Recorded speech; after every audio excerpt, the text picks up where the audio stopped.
Salut à tous, bande d'obsédés de foot, j'espère que vous allez bien. Ce sera le débrief du match Real Getafe qui était une purge à mon avis, le pire match du Real cette saison, mais le Real se rassure avant la finale de la Super Coupe, de la Coupe d'Espagne face au Barça. Et il y a des petites alertes parce que au niveau du jeu, du tempo, Carlo Ancelotti qui a complètement remanié son 11 de départ. Il est parti sur un 4-2-3-1 avec Endrick en pointe, Vinicius et Brahim Diaz sur les côtés. Évidemment Arda Güler en 10 qui a plutôt fait une bonne rencontre à mon avis et qui devrait avoir sa chance samedi, peut-être avoir des minutes. Début de match assez intense parce que Getafe fait beaucoup de fautes, qui essaie de casser le rythme du Real, mais le Real ne tombe pas dans le piège. Et première occasion à la 5e minute, Valverde qui frappe et qui se loupe complètement. Je crois que le ballon il est parti en Chine. Zerma il a voulu faire comme le match de dimanche, mais je crois il est parti au paradis. Alors quel dommage. Puis ensuite, Getafe a des situations mais qui se loupent complètement. Vinicius, des très bons débordements de Vinicius qui donne à Brahim Diaz. Puis ensuite, Brahim Diaz, il veut essayer de reprendre, mais il peut pas, c'est stoppé par le gardien. Il redonne, après ça rebondit sur Arda Güler qui finit d'une frappe enroulée sur la lucarne gauche. C'était magnifique. J'avais pas les mots, hein. Je crois que c'est le plus beau but d'Arda Güler de sa carrière.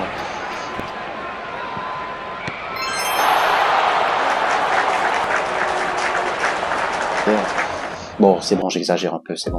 On va pas crier scandale là-dessus. Puis ensuite, le Real qui domine, mais encore une fois, c'est stérile. Il y a des déchets techniques. Endrick, c'est peut-être pas son meilleur match. Peut-être qu'il peut aller faire les U17 ou je sais pas, aller sortir avec sa meuf en boîte, mais non, il est cramé ce mec, désolé là. Puis ensuite, Brahim Diaz que j'ai trouvé un peu trop transparent dans cette première période. Lucas Vázquez qui était bon, t'es pas mauvais, mais c'est juste que dans le tempo, on dirait que c'était plus un match amical qu'un match de championnat, mais cette première période elle s'achève. Après ça, la deuxième période, il y a un changement, David Alaba qui sort, peut-être qu'il est blessé, non mais je crois qu'il est fini le mec, va prendre sa retraite ou je sais pas, partir en Arabie Saoudite, je sais pas, ou aller faire animateur dans un cirque du soleil. Non, ce mec là il a plus le niveau. Il fait rentrer Camavinga je crois, et Tchouaméni redescend en défense. Tchouaméni qui a été bon, mais une très vilaine faute de Tchouaméni qui aurait pu prendre rouge, mais bon, là-dessus ça va pas se discuter. Et après ça, le Real qui subit énormément, mais qui tient grâce à une équipe solide, mais seulement parce que Getafe c'est la plus mauvaise équipe de championnat à mon avis. Descente, mais c'est pas une équipe de niveau, mais le Real qui a des occasions, mais après ça qui n'arrive pas à en finir. Puis Vinicius sort, Rodrigo rentre, Bellingham il rentre aussi, mais après ça je crois que le Real veut fermer son jeu. Mais c'est pas assez pour le Real s'ils veulent gagner samedi face au Barça. Faudra engranger plus mentalement, physiquement, athlétiquement, et je crois qu'ils ont pas répondu présent face à Getafe, mais grâce à l'individualité d'Arda Güler, le Real s'impose de prendre conscience que c'est un Real qui est malade, très très malade. Mais bonne nouvelle, Vinicius a montré plus, mais on voit bien que Vinicius sans Mbappé, c'est un autre joueur, plus leadership dans l'idée de faire participer les autres. Mais encore une fois, c'est un match plutôt dégueulasse sur l'ensemble. Physiquement, Getafe a répondu athlétiquement, mais Getafe n'a pas été efficace comme le Real. Puis c'est ça, donc mis à part qu'il y a une victoire du Real, je suis très déçu. après une élimination pareille. Et le match contre l'Athletic Bilbao, c'est pas le niveau du Real. Comment ça se fait que on attend que ça soit un pétard de Valverde ou un pétard d'Arda Güler pour que le Real gagne le match? Des joueurs comme Vinicius Junior qui est supposé être présent dans le match, même s'il a fait un bon match. Comment ça se fait que Brahim Diaz, des joueurs qui sont payés à des millions et des millions, qui n'arrivent pas à finir les occasions, tout simplement. Il n'y a pas de tactique maintenant. C'est le côté où je suis frustré. Je suis frustré, mais ça se voit pas tant que ça quand je regardais le match. Mais là, je suis frustré de cette équipe. Et la personnalité, ou le côté tactique, Carlo Ancelotti, rien du tout. Vous regardez, il y a pas de coaching de la part de Ancelotti. Ça joue pour eux. C'est bon, ils essayent de jouer comme une équipe, mais collectivement, on n'a rien vu de cette équipe-là aujourd'hui. Je suis déçu totalement du Real Madrid cette saison. Peut-être que là, je sais pas si c'est l'heure du bilan, mais il faudra le faire. Mais saison catastrophique du Real Madrid. Peut-être que Mbappé était pas là dans ce match, mais pour moi, Mbappé, il est parti à Ibiza, frérot. Désolé, mais t'arrives ici dans une équipe du Real, championne d'Europe, championne de Liga, champion d'Espagne en titre, et ça bousille complètement le plan de jeu du Real. J'ai pas les mots, tout simplement. Le Real avec Mbappé cette saison, malgré qu'il a peut-être 3e ou 4e meilleur buteur de la Liga, c'est pas suffisant. Mais on a vu la rentrée de Rodrigo, il a rien apporté, Rodrigo. Bellingham, mais c'est des joueurs la saison dernière qui ont été des clutch. Maintenant, franchement, c'est des danseurs de ballerines, là. C'est pas possible, ils ont pas le niveau. Des joueurs qui sont supposés aller chercher le but de la victoire, le 2-0, ça finit en catastrophe là, ce match-là, 1-0 seulement. Bon, mis à part ça, il y a des choses positives, le Real gagne, mais ce qui est négatif, c'est que tu joues comme ça face au Barça, tu prends 5-6-0 et c'est bon, tu pars à la maison. Il y a plus rien, hein, il y aura plus rien. Pour moi, c'est le match dont le Real doit s'imposer. Si le Real se fait humilier samedi, là,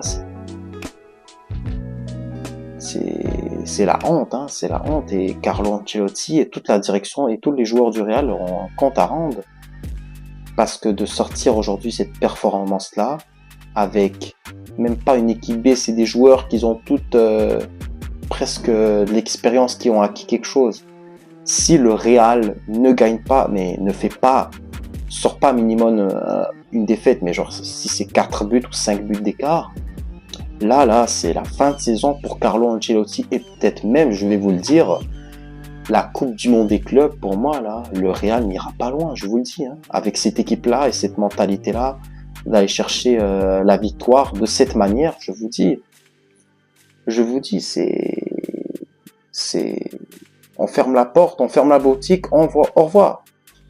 Je vais vous sortir une stat qui est pour moi abyssale. Savez-vous que le Real, ça date de quand que le Real a gagné un match avec 3 buts d'écart? C'est contre Leganés. Leganés, où Mbappé marque un coup franc qui n'est même pas direct. Vous imaginez que ça fait 4 ou 5 matchs que le Real n'a pas gagné avec 2 ou 3 buts d'écart. Vous voyez à quel point le niveau du Real a baissé comparé à l'année dernière? Non, mais contre les équipes de bas de tableau, le Real est à la ramasse. Je suis désolé, je veux pas manquer de respect, mais le Real est à la ramasse. Ancelotti, il est temps d'aller faire la chicha, frérot.